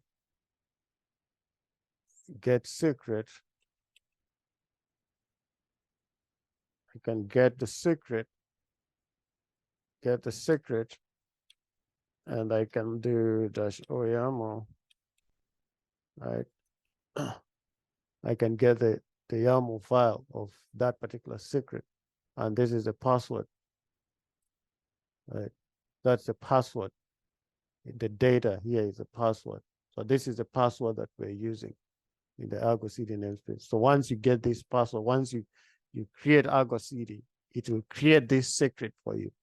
The initial admin, the user is admin, and this is the secret that you have to use to log in. All right. So quickly, YouTube. Yes, good morning, Prof, and good morning, engineers. So I just want to ask, can you hear me? Yes. So what I want to ask is that when we are using Jenkins, it actually integrates everything from GitHub, and we can actually run our pipeline either on the dev branch, the stage, or the production branch. But now we are using ArgoCD. So does it mean that we can actually connect this ArgoCD to our main branch while we run our Jenkins, uploading our codes and performing all our tests on either the dev branch or the stage branch before now manually merging the branches into the main branch, which now is going to deploy? Is that not taking away the automation, or is there a way to actually tell Jenkins that when all the tests are passed, then it can automatically merge whatever branch we're working on to the main branch so that it can now be deployed on ArgoCD? I just need a little clarification. Yeah, so of course, thank you. Of course, all this is a work in process. You can build your automation like however you feel inspired to, and what you can do is you can run all your builds. You can run all your tests, right? You can run all your tests on create your artifacts like on a dev branch or on a staging branch or whatever branch that you are, but you can have it so that once all the tests pass, because ArgoCD is monitoring your main branch, you can configure it to your main or your production branch. So once all the tests have been run and everything has passed, then the code is merged into main. That is your production. So once your code is merged into main, then what happens? ArgoCD will sense that there is a code that has been merged into main, so it will pick it up after all the tests have been run and all that. And again, this is a tool that we are using to deploy into our applications into Kubernetes. We are deploying it using manifest files or using Helm charts. So if you already have a manifest file, then it just means that you have already written it and you already have an image for it, right? So mostly we're just going to use this, especially if you guys are working on the platform side of things. then it just becomes easier because you're just asked, can you deploy this particular application? They give you a Helm file or a Helm chart. Can you deploy Prometheus and Grafana in this particular cluster? So because you have a chart, a Helm chart, then all that you have to do is just push the chart in the repository. Once you push the chart in the repository, then ArgoCD will just deploy it for you, right, on that particular repository, because you've configured it to monitor all the applications are being deployed as Helm charts. So when you're working on the platform side, you have all your applications running. So the easiest way to do it, because you're just deploying it into the cluster. So you don't need to build anything. You don't need to run any Jenkins or to run anything. You just want to deploy into the cluster, because otherwise what you will do is that you will have to log into the cluster and run kubectl commands, right? Or Helm commands on the cluster to deploy those particular revisions. So to cut out all that, it is just easier to have a tool that can do it for you, and it can show you the state of what is happening. If a deployment fails, it will show you, and you are easily able to roll back, instead of you going to the cluster to find out which revision failed. Okay. Okay. So the question I'm asking is that the merging of the branches has to be manually done, and that will happen because I still want to like upload my artifacts, I still want to perform my builds. So doesn't mean that I have to wait for Jenkins to be able to do that for me first before I now go in manually to merge the branch now to the production branch that has my Helm chart and everything, and it's just going to deploy in my Kubernetes cluster. Yes, of course. Yes, of course. That's what happens in real sense. When you create a pull request, you have to manually merge a branch. You don't. Okay. It's not automatic. You create a pull request. You create a pull request. Your teammates review it. Once they review it, once they approve it, then you have to go in and manually merge your code, right? That's a manual task. You have to manually merge your code. Now you're saying that once they are approving it, because it is on the dev branch, at that time your pipelines are running to do all your tests. Once the test passes, everything comes out clean, then they approve it. That's when you go into merge. And once you merge it and push it now to the main branch, right? The main branch, then ArgoCD sees that as a change. So it's gonna take it and now deploy it. All right. Thank you very much, bro. I appreciate it. Yes. All right. Just Josias. Okay, thank you, Prof. I had a question. Really, thank you for the tool. It really looks interesting.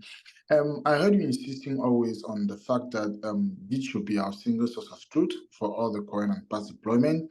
Now, what happens? How will ArgoCD treat maybe a developer uses kubectl or Helm on the command line? I mean, in the cluster, to make change directly. How will ArgoCD treat these changes?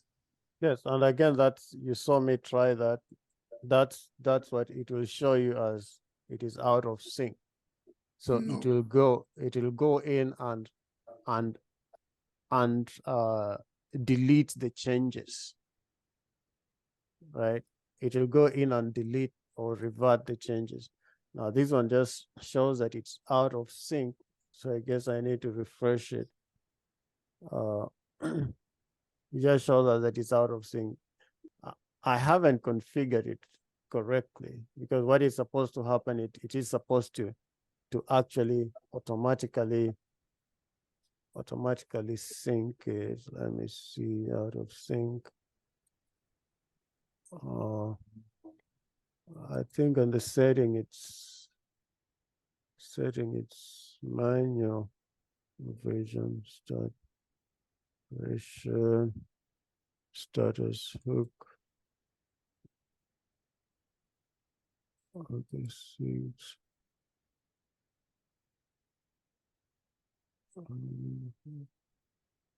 I have that synced fresh. And I don't know why it's stuck somewhere. I'll deploy them, sync options, apply out of sync only.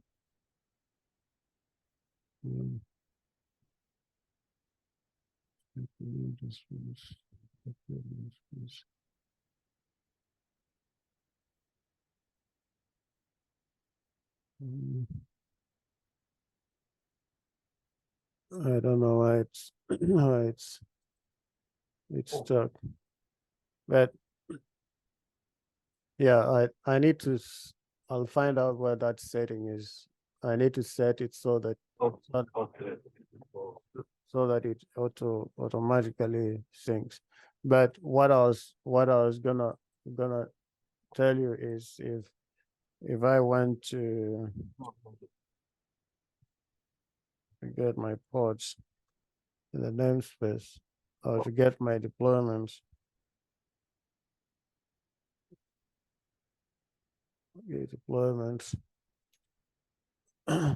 deployment, and this deployment, it has 10 replicas, which is that my Argo deploy,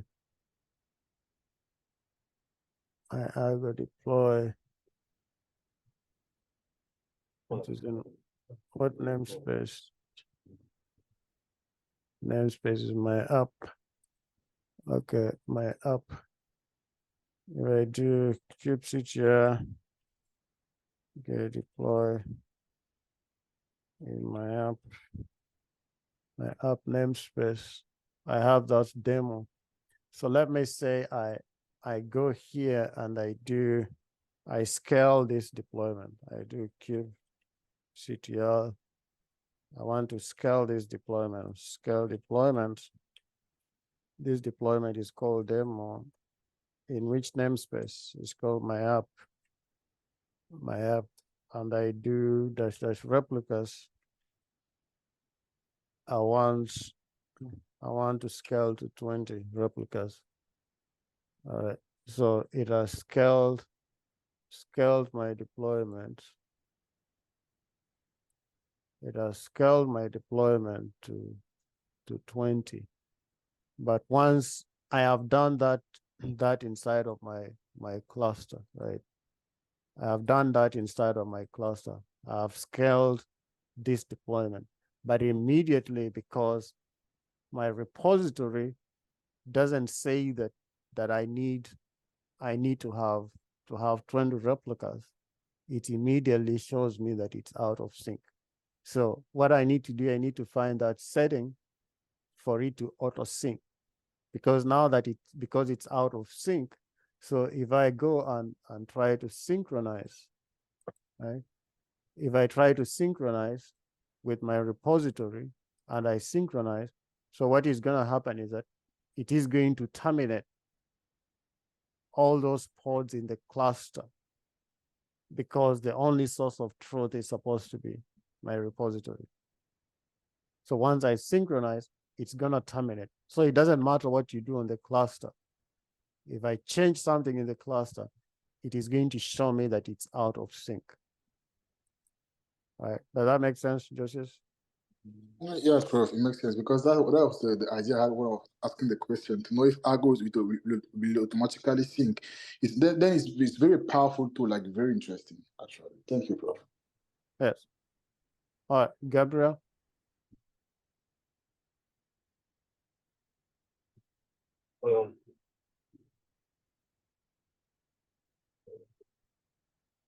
Okay, let's Ola. Yes. Sorry, Prof, can you hear me? Ola, go ahead. Yeah, thank you, sir. I just have a quick question. Is this a tool SCM agnostic, or it only works with GitHub? And my second question, it's not actually a question about this, because I was talking to some recruiter yesterday and was telling me about this tool, VMware Tanzu. I don't know if you have any idea of what that is. If it's does the same thing with ArgoCD or Rancher. Okay, so yeah, this is a agnostic. You can use it on, at work we use it on GitLab. So it doesn't matter as long as you point it to to a URL of your source code, okay? And you have a secret for it. So you can use it on any source code. Now, I haven't personally used console or VMware console. I know Actually, about it. Tanzu is Tanzu. It's Oh, TAN. Tanzu. Yes, sir. Yeah, Tanzu. I've heard of it, but I haven't used it. I haven't used it. Yeah, I can do some research and let you know, but I haven't used it. Yeah, but I've heard of Tanzu. Yeah. All right. Then what we've been deploying right here, what we've been deploying right here, these are manifest file. Right? Yeah. This is our image. Every manifest will have an image. Every Helm chart will have an image. So because we are deploying in Kubernetes, we have to run it as container, and because of that, we have to have images.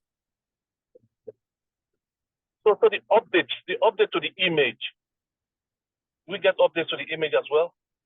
I mean, if there's a new image, or I mean, I'm just trying to understand how that's the image changes come into play. Yes, of course. Okay, let me find an image. Let me just find another image. Another image right here. Let me see demo chat 2 values. Let me find any other image.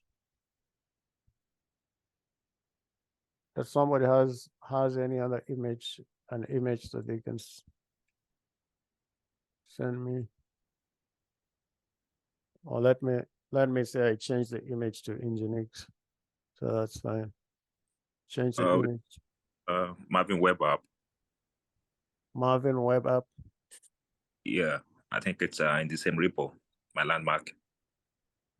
Okay, Marvin Web App. Okay. Yeah.